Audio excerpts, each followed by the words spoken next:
What's up guys, Sam here. Today we're going to be checking out the mix for Limit Breaker, the first single from Survival, so let's dive in.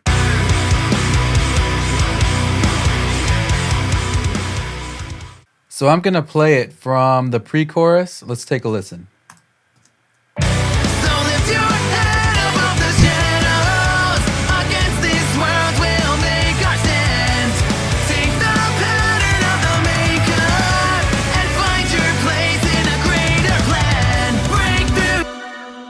Cool. So as you can tell, there's a lot of things going on there. So let's break them down one by one, starting with the drums. So here's the drums soloed out.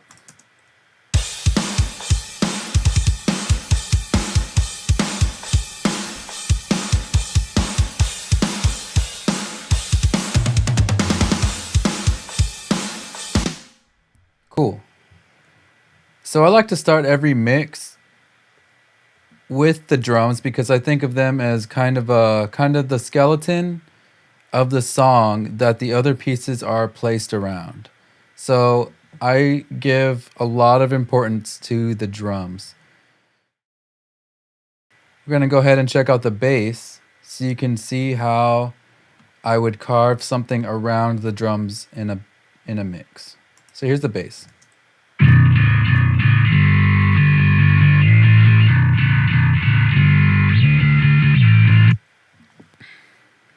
So what I got going on here in the bass is two different versions of the same take. So I just recorded the bass, then I duplicated it to the next track. And the first one sounds like this.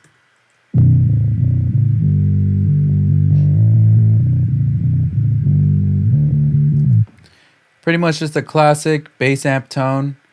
I wanted it to be clean. I just wanted it to sit down low.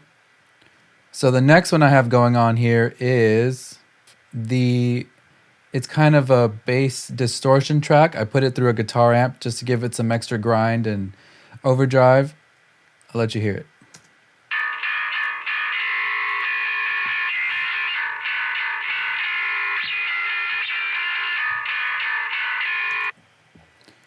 So basically what that's adding is the clank, kind of the definition of the bass tone.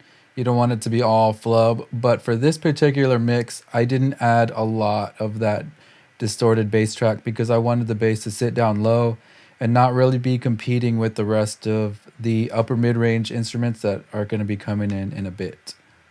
So here's the bass and drums together.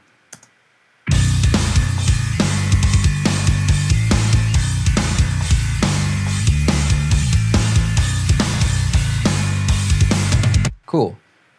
So, in keeping with the idea of carving things around the drums, so the kick drum has a lot of frequencies around here at 100 hertz. So in the bass, I took out some of the frequencies in that area so that the kick drum could shine through. We kind of have that same idea going with the guitars. If I can find them. Oh, here they are. Right where I left them. Let's listen.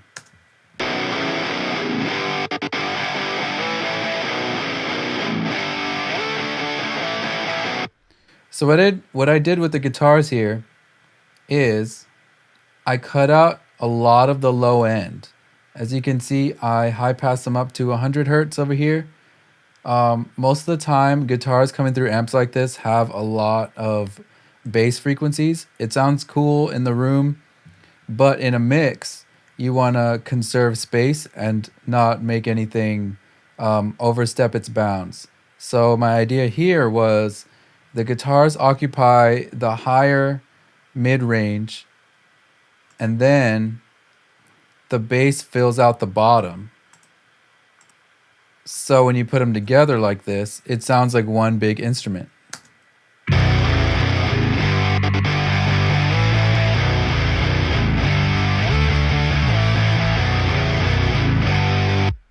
So when I bring in the drums,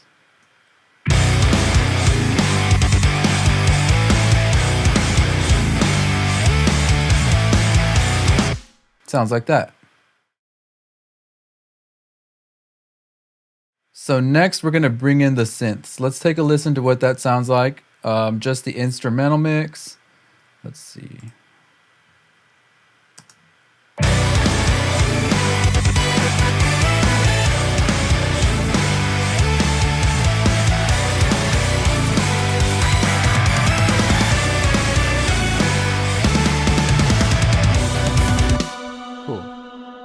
So we got a lot of things going on there in the synth department. Here's the first one.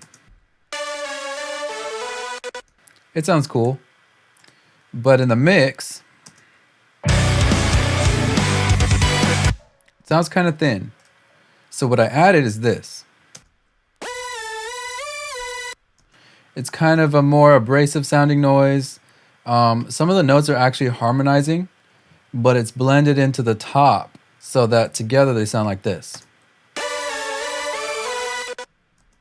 Kind of widens up the stereo image. This one has a more upper mid-range type of sound that's kind of more aggressive. And it adds that character to this top synth so that in the mix they sound like this. It's a bigger sound, occupies more space in the mix. The same idea goes for this part. Here, this one's the main idea.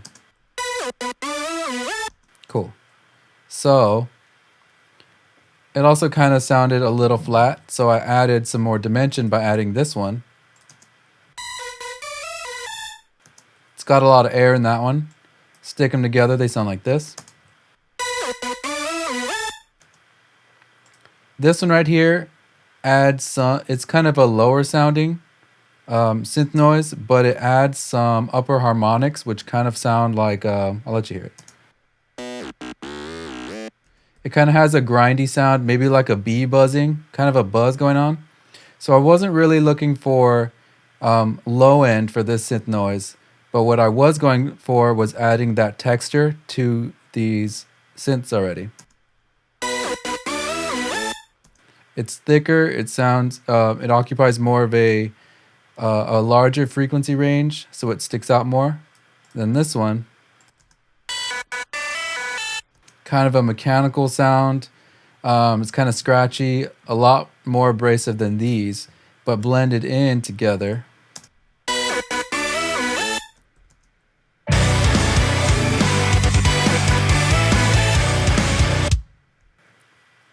There's a cool sound right here in this next part.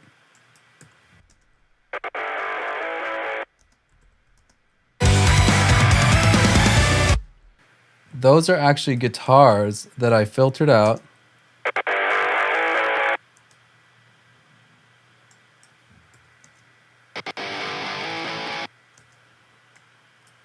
To make them sound like they were coming from maybe a megaphone or a telephone or something really lo-fi.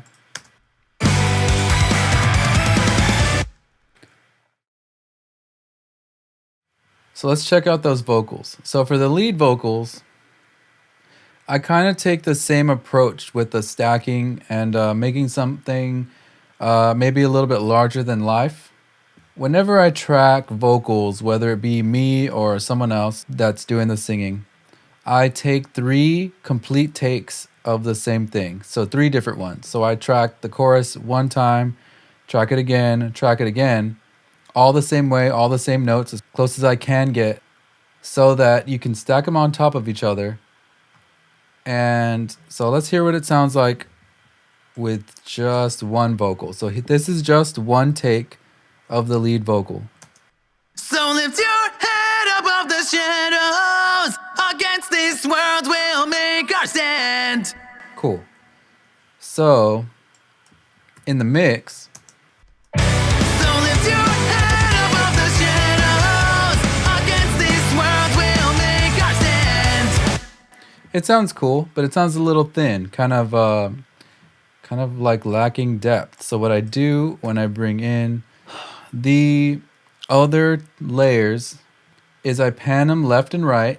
I might add some pitch correction to the left and right ones just so they're like kind of more artificial sounding.